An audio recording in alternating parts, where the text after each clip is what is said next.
Del cólico renal vamos a repasar algún concepto sobre su epidemiología, su clínica y su diagnóstico. Epidemiológicamente, recuerda que los cálculos más frecuentes son los de oxalato cálcico, con unas cifras en torno al 65% de los casos, seguidos por los infectivos y los de ácido úrico, que son alrededor del 15% cada uno. Recuerda que afectan más frecuentemente a varones y únicamente los cálculos infectivos tienen mayor incidencia en mujeres. Con respecto a la recidiva, esta aparece en el 40% de los casos, con una media de un nuevo cálculo cada 2 o 3 años, de la misma composición y en la misma localización. Clínicamente, el cólico renal cursa con dolor lumbar unilateral casi siempre irradiado a genitales que no cambia con la postura y se acompaña de cortejo vegetativo.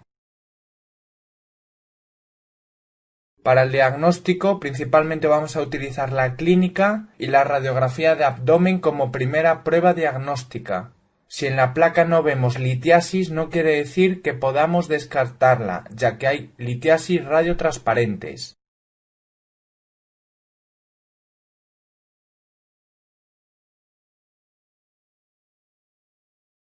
Vamos a repasar los tipos de litiasis según la radiografía y según su pH. Radiográficamente existen litiasis radiotransparentes que no se ven en la radiografía, radiolúcidos o radiopacos.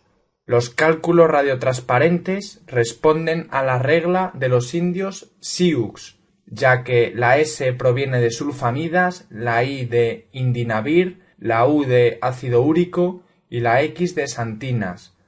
Los cálculos radiolúcidos van a ser los cálculos de cistina y los radiopacos los que tienen calcio o fosfato en sus palabras, como el oxalato cálcico, el fosfato cálcico y el fosfato amónico magnésico, también llamado estrubita.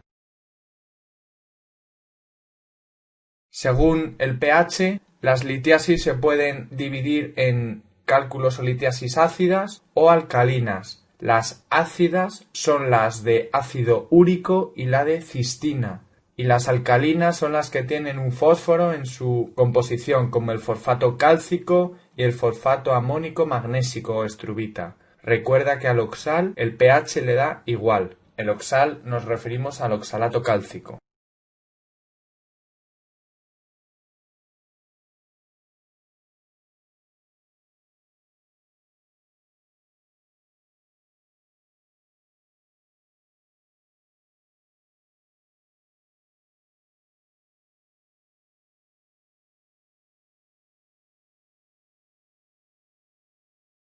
Como pruebas diagnósticas para la urolitiasis tenemos la radiografía, la ecografía, la tomografía axial computarizada, que es la prueba gold estándar, la urografía intravenosa y la uroresonancia.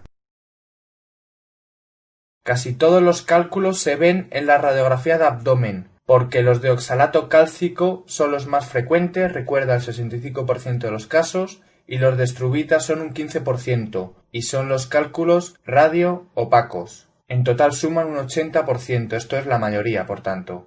Otras técnicas serían la ecografía, la urografía, la tomografía helicoidal, las cuales visualizan todos los cálculos, tanto radiopacos como radiotransparentes, pero tienen algunos inconvenientes que vamos a repasar a continuación.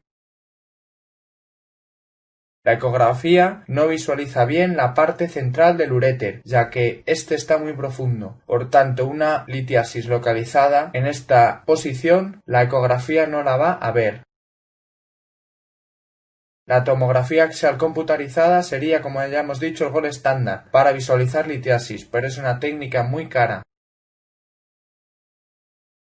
La urografía intravenosa, al tener que meter contraste yodado, está contraindicada en alergia, creatinina mayor a 2 mg de xilito, mieloma múltiple o deshidratación importante. Recuerda que la urografía más la ecografía, las dos pruebas en conjunto, tienen la misma sensibilidad y especificidad que la tomografía axial computarizada. La uroresonancia también es una técnica muy buena y además no mete contraste, sino gadolinio.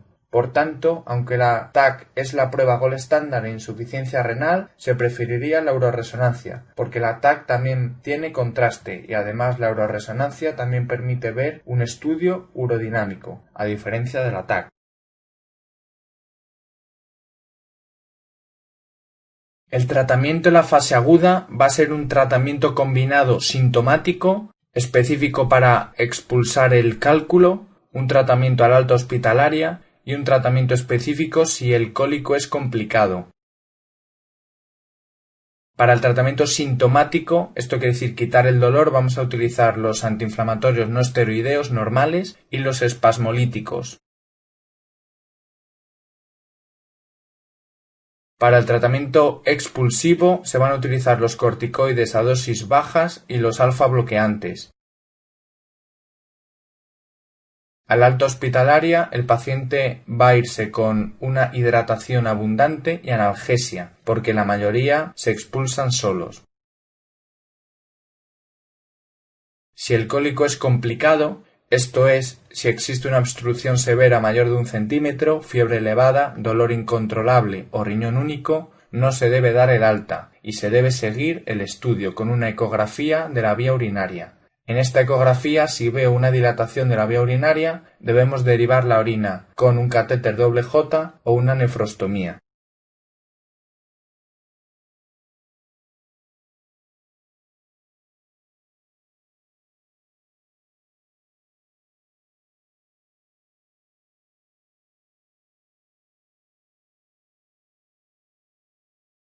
Como opciones de tratamiento en fase crónica tenemos la litotricia y la cirugía.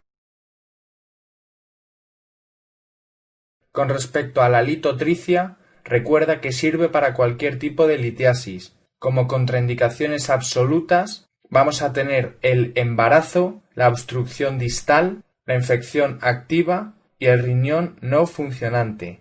Y como complicaciones, recuerda la hematuria, que es frecuente pero no importante, y el hematoma perirrenal, que hay que tener cuidado con pacientes anticoagulados. Con respecto a la cirugía, las técnicas utilizadas son la ureterorenoscopia y la nefrolitotomía percutánea.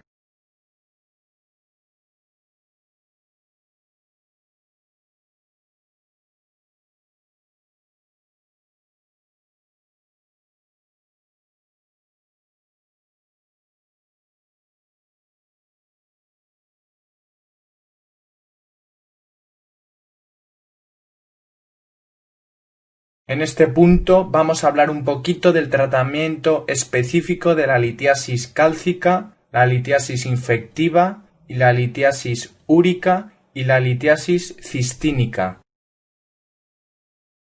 El origen de la litiasis cálcica se encuentra en la mayoría de las ocasiones en una hipercalciuria idiopática, hipercalciuria secundaria a hipercalcemia, hiperuricosuria o hiperoxaluria.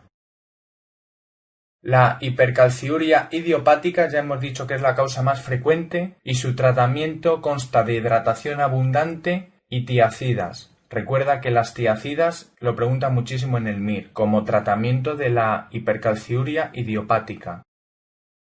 La hipercalciuria secundaria hipercalcemia, esta hipercalcemia puede ser absortiva, resortiva o renal. La hipercalciuria secundaria a hipercalcemia absortiva se debe a un alto aporte, a un aumento de la vitamina D o a la sarcoidosis. Las resortivas, en su lugar, pueden ser debidas a hiperparatiroidismo, síndrome de Cushing, enfermedad de Paget o tumores. Recuerda que el hiperparatiroidismo es la causa más frecuente de hipercalcemia en paciente ambulatorio y los tumores es la causa más frecuente de hipercalcemia en paciente hospitalizado. Como causa renal de hipercalcemia tenemos la acidosis tubular renal distal y la toma de furosemida. Con respecto a la hiperuricosuria, recuerda que tiene un origen litogénico. Además de favorecer la formación de litiasis úricas, constituye un factor de riesgo para la formación de litiasis cálcicas, por nucleación heterogénea sobre núcleos de ácido úrico. Existe una hiperoxaluria primaria y otra secundaria. La primaria tiene una herencia autosómica recesiva y se trata con piridoxina. La secundaria, que es más frecuente, puede ser debido a una malabsorción de ácidos grasos por enfermedad pancreatobiliar o intestinal. Como la malabsorción de ácidos grasos se trata con dieta alta en calcio y baja en grasas, y la colestiramina como quelante. Recuerda para saberlo, que el etilenglicol es un anticongelante de los coches.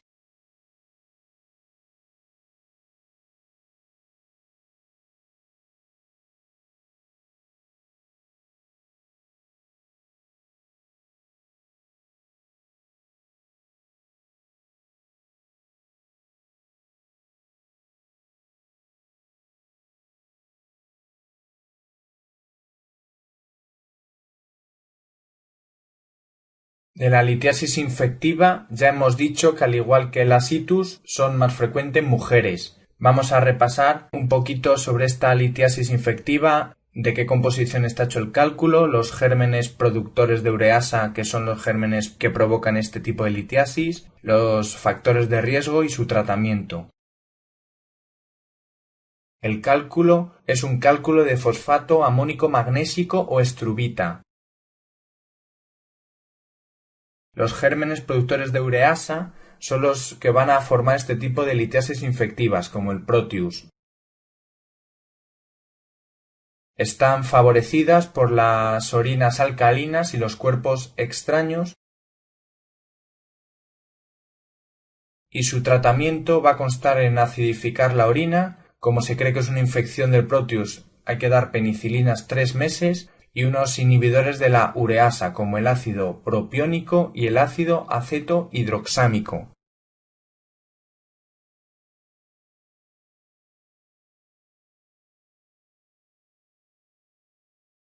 Sobre la litiasis úrica, recuerda que son los cálculos más frecuentes en pacientes hiperuricémicos, que son los cálculos que mejor responden al tratamiento médico, y este se realiza alcalinizando la orina y con alopurinol, si existe hiperuricemia.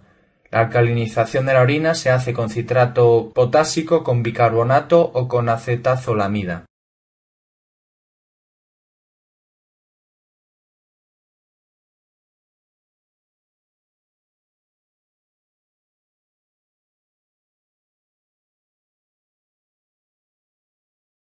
La litiasis cistínica se debe principalmente a la enfermedad llamada cistinuria.